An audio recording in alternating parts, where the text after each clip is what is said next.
आप एक बिगिनर हैं when it comes to investing? क्या आप एक ऐसे व्यक्ति हैं जिनको इन्वेस्टमेंट तो शुरू करना है, लेकिन यार मैं कितने पैसे इन्वेस्ट करूं?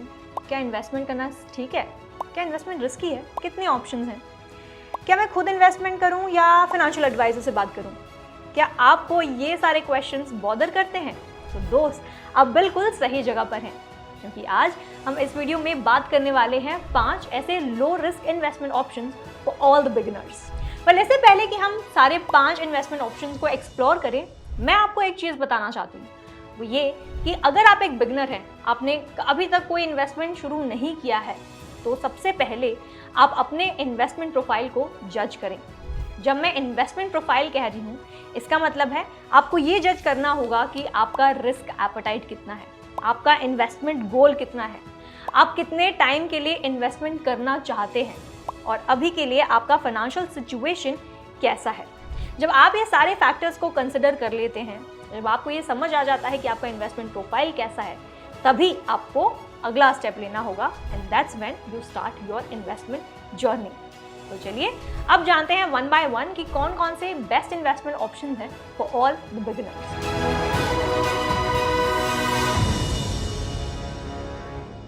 तो I will start my list with, सबसे पहला है कि आपको अपना FD करा लेना चाहिए। अगर अभी तक आपने अपना FD नहीं कराया है, you might be a person जो अच्छी खासी कमाई तो कर रहा है, जिसकी अच्छी खासी सैलरी तो आ रही है, लेकिन आपने कोई किसी तरह की सेविंग्स या फिर इन्वेस्टमेंट शुरू नहीं किया है। इन that case I will suggest कि आप सबसे पहले FD में शुरू करें निवेश करना, क्योंकि trust me, FD is the best way to save your money. अगर आप हर महीने कंसिस्टेंटली एक पोर्शन, अपनी सैलरी का एक पोर्शन FD में जमा करते हैं, मे बी आफ्टर 1 ईयर या 2 ईयर्स आप कंसिडरेबल अमाउंट सेव कर पाएंगे और उसी पैसे को आप, जब आपकी अंडरस्टैंडिंग बेटर हो जाएगी इन टर्म्स ऑफ इन्वेस्टमेंट, उस पैसे को आप इन्वेस्ट भी कर सकते हैं, वो भी सही जगह पर।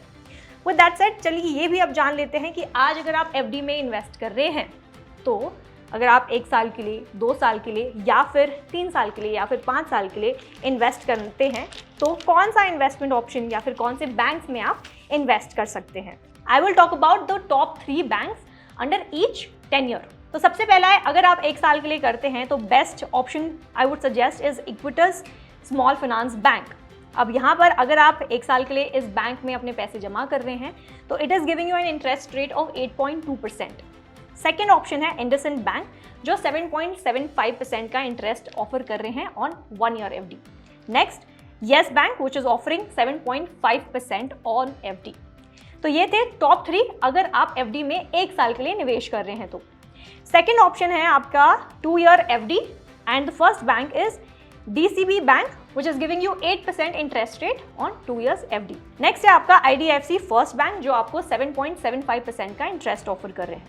और तीसरा है आपका इंडसइंड बैंक, जो 7.75% का इंटरेस्ट ऑफर कर रहे हैं ऑन 2 ईयर FD। अब 3 साल के लिए अगर आप FD कराते हैं, तो आई वुड सजेस्ट आप AU स्मॉल फाइनेंस बैंक में इन्वेस्ट कर सकते हैं, जो आपको 8% का इंटरेस्ट दे रहे हैं। नेक्स्ट इज DCB बैंक, जो सेम 8% का दे रहे हैं इंटरेस्ट रेट। और तीसरा है आपका Equitas small finance bank, same 8% का interest rate on 3 year FD। Lastly, अगर आप 5 साल के लिए FD करा रहे हैं, तो फर्स्ट ऑप्शन है आपके पास DCB बैंक, जो 7.75% का इंटरेस्ट ऑफर कर रहे हैं। सेकंड है इंडसइंड बैंक, जो 7.25% का इंटरेस्ट ऑफर कर रहे हैं। And third is Equitas small finance bank, जो 7.25% का इंटरेस्ट ऑफर कर रहे हैं ऑन 5 ईयर FD। तो ये थे कुछ ऐसे टॉप बैंक जो आप एक्सप्लोर कर सकते हैं, कंसिडर कर सकते हैं, जहां पर आप अपनी FD शुरू कर सकते हैं। साथ ही बहुत लोगों के मन में ये भी सवाल रहता है कि क्या स्मॉल फाइनेंस बैंक सेफ है इन्वेस्टमेंट करने के लिए। वेल, आप लोगों का आंसर इज यस, बिकॉज अगर आप स्मॉल फाइनेंस बैंक में अगर 5 लाख तक इन्वेस्टमेंट करते हैं, तो RBI आपको अश्योर करता है कि 5 लाख तक का अमाउंट आपका सेफ रहेगा and RBI will assure this amount. वैसे बेटर ऑप्शन हमेशा यही रहता है कि आप एक well known and recognised bank में ही अपना FD शुरू करें। तो आपका सबसे पहला ऑप्शन था FD शुरू करना। अब एज अ बिगनर आप सेकेंड ऑप्शन एक्सप्लोर कर सकते हैं, आपका PPF, यानी कि पब्लिक प्रोविडेंट फंड। वेल, आपको मैं बता दूं कि PPF या public provident fund is the very nice option for you to invest as a beginner. क्यों? बिकॉज ये एक government backed small saving option है, जहां पर आपको ये अश्योरिटी मिलती है कि आपका पैसा सेफ रहेगा और B, आपको अच्छा खासा रिटर्न्स भी मिलता है इस पर। और अभी के लिए आपको इंटरेस्ट रेट मिल रहा है 7.1% का। अब हम बात कर लेते हैं कि कितना आपको इन्वेस्टमेंट करना चाहिए।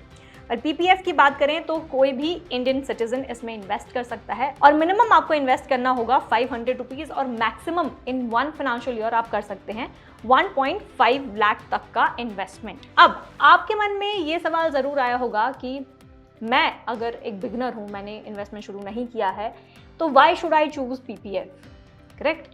तो आपका आंसर मैं बता देती हूँ। पहला option why I am recommending PPF is because आपको 100% सेफ्टी मिलती है। आज के टाइम पे अगर हम इन्वेस्टमेंट की बात कर रहे हैं तो safety of your money is the utmost concern.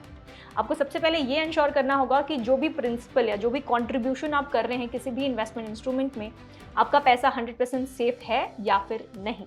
तो PPF in that way is 100% safe और ये आप एक्सप्लोर कर सकते हैं। एंड ऑल्सो क्योंकि ये एक सेफ ऑप्शन है, क्योंकि ये एक गवर्नमेंट बैक्ड इंस्ट्रूमेंट है, इट मीन्स कि बहुत कम चांसेस होते हैं कि आपका पैसा कहीं डूब जाएगा। It is a very nice option. अब सेकेंड रीज़न मैं आपको बताऊंगी, it is because of the long term saving. अब क्योंकि आप एक बिगनर हैं तो हमेशा यही सजेस्टेड होगा कि आप एक ऐसे इंस्ट्रूमेंट में इन्वेस्ट करें जो आपको लॉन्ग टाइम के लिए सेविंग्स ला कर दे और साथ ही आपको बेहतरीन returns at the end of the maturity ला कर दे।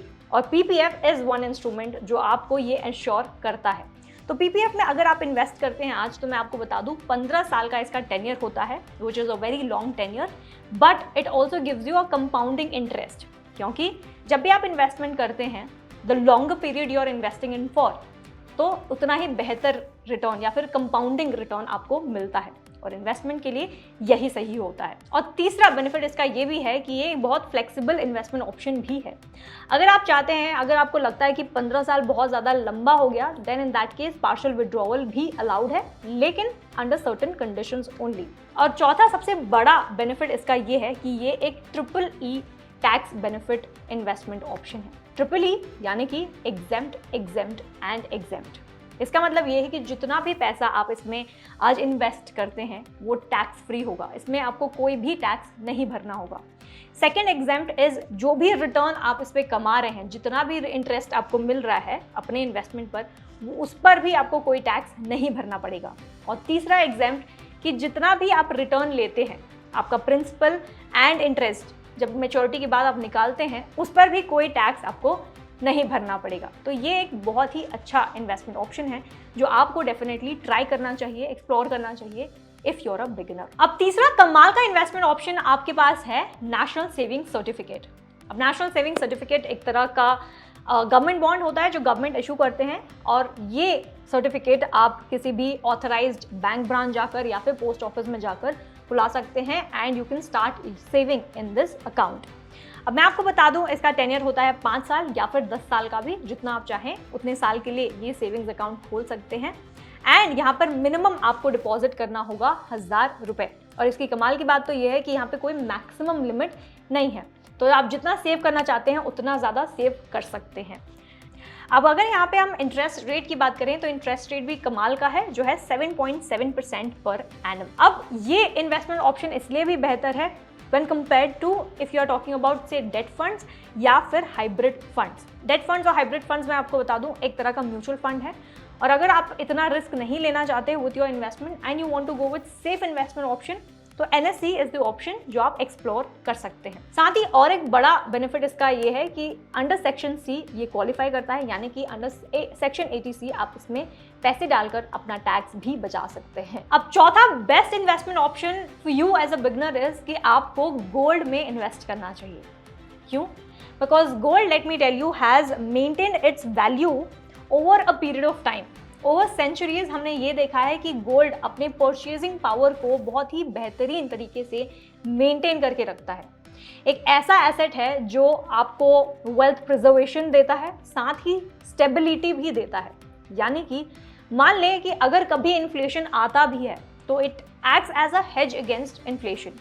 यानी कि फॉर एग्जाम्पल मान लेते हैं कि अगर डॉलर, जिसे आज कंसिडर किया जाता है कि it is a supreme currency, अगर डॉलर का वैल्यू आज कम होता है तो उतना ही गोल्ड अपना वैल्यू बढ़ाता है। तो it just works vice versa. जब भी हम किसी कंट्री की करेंसी के बारे में बात करते हैं, अगर उस कंट्री का करेंसी नीचे चला जाता है in value, because of the inflation या फिर कोई भी इकोनॉमिक अनसर्टेनिटीज के वजह से, तब इन दैट टाइम गोल्ड का वैल्यू बढ़ता है। साथ ही अगर आप आज गोल्ड में इन्वेस्ट भी करते हैं तो it also gives you an advantage of diversification. अगर आप अपने इन्वेस्टमेंट पोर्टफोलियो को डाइवर्सिफाई करके रखते हैं तो gold should also be a sector जहां पर आपको कंसिडर करना चाहिए कि you can invest in it. अब और एक डेटा आपके साथ शेयर करना चाहती हूँ, वो ये कि आज मान लेते हैं कि आपने स्टॉक में इन्वेस्ट किया है। मान लेते हैं फॉर एग्जाम्पल वो स्टॉक मार्केट आपको या वो शेयर आपको सिर्फ 5% का रिटर्न दे रहा है और आपका इन्फ्लेशन है लेट्स से 6% का।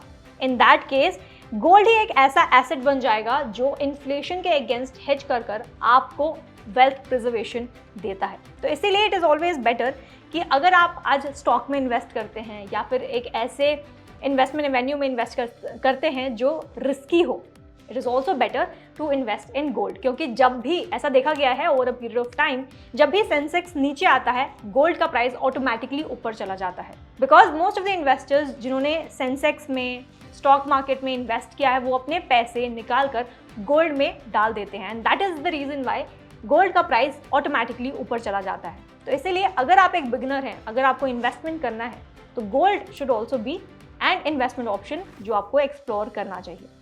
इसके अलावा मैं आपको ये भी बताऊंगी कि अगर आप गोल्ड इन्वेस्टमेंट ऑप्शन को एक्सप्लोर करने जा रहे हैं या फिर सोच रहे हैं तो आई विल ऑल्सो सजेस्ट कि आप फिजिकल गोल्ड में ना इन्वेस्ट कर आप या तो गोल्ड ETFs में इन्वेस्ट कर दें या फिर गोल्ड म्यूचुअल फंड में इन्वेस्ट कर दें या फिर आप सॉवरेन गोल्ड बॉन्ड्स भी खरीद सकते हैं एक्सेट्रा। और अगर आपको फिजिकल गोल्ड लेना ही है तो आप बार्स या फिर गोल्ड बिस्किट्स में इन्वेस्ट ज़रूर कीजिएगा, क्योंकि ये एक प्योर गोल्ड होता है और यहाँ पर आपको ज़्यादा मेकिंग चार्जेस या फिर दूसरे फीस एंड चार्जेस पर ध्यान नहीं देना होगा and you don't have to invest in that. And last but not the least, I would suggest as a beginner आपको इक्विटी म्यूचुअल फंड में भी इन्वेस्ट करना चाहिए।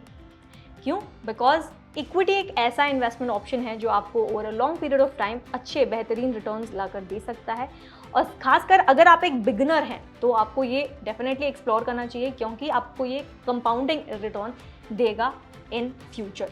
तो ये भी एक ऐसा ऑप्शन है जहाँ पर आपको इन्वेस्टमेंट शुरू कर देना चाहिए। लेकिन अगर आपको नहीं पता कि इक्विटी या फिर शेयर बाज़ार कैसा काम करता है, इसके बेसिक्स क्या हैं, इसका फाउंडेशन क्या है, कैसे आप इन्वेस्ट कर सकते हैं, अगर आपको म्यूचुअल फंड के बारे में कोई बेसिक नॉलेज नहीं है, आपको जानना है कि कितने डिफरेंट म्यूचुअल फंड्स होते हैं जो आप एक्सप्लोर कर सकते हैं, आपके लिए कौन सा म्यूचुअल फंड सही रहेगा डिपेंडिंग ऑन योर प्रोफाइल, उसके लिए आई विल सजेस्ट कि आप जल्द से जल्द फ्रीडम ऐप को डाउनलोड करें और वहाँ से सीखिए हमारा कोर्स ऑन म्यूचुअल फंड और साथ ही बेसिक्स ऑफ स्टॉक मार्केट, जहाँ पे आपको एक एक्सपर्ट बताएंगे कि कैसे आप अपने इन्वेस्टमेंट जर्नी को शुरू कर सकते हैं in mutual funds and also stocks. अब वहाँ से आप चुन सकते हैं कि आपके लिए कौन सा बेहतर है और कैसे आप शुरू कर सकते हैं और कमाल का रिटर्न पा सकते हैं। तो इसलिए इन्वेस्टमेंट करने से पहले ज़रूरी ये है कि आप उस इन्वेस्टमेंट ऑप्शन के बारे में अच्छी तरह से जान लें और तभी अपना हार्ड एंड मनी किसी भी इंस्ट्रूमेंट में इन्वेस्ट करें। But as a beginner it is always better कि आप अपने लिए पहले इमरजेंसी फंड क्रिएट कर लें, सेविंग्स अच्छे से कर लें और फिर अपने इन्वेस्टमेंट को शुरू करें, which is a great way to go. और अगर यह वीडियो आपको अच्छी लगी है तो इसे लाइक और शेयर करना बिल्कुल भी मत भूलिएगा। Thank you for watching freedom.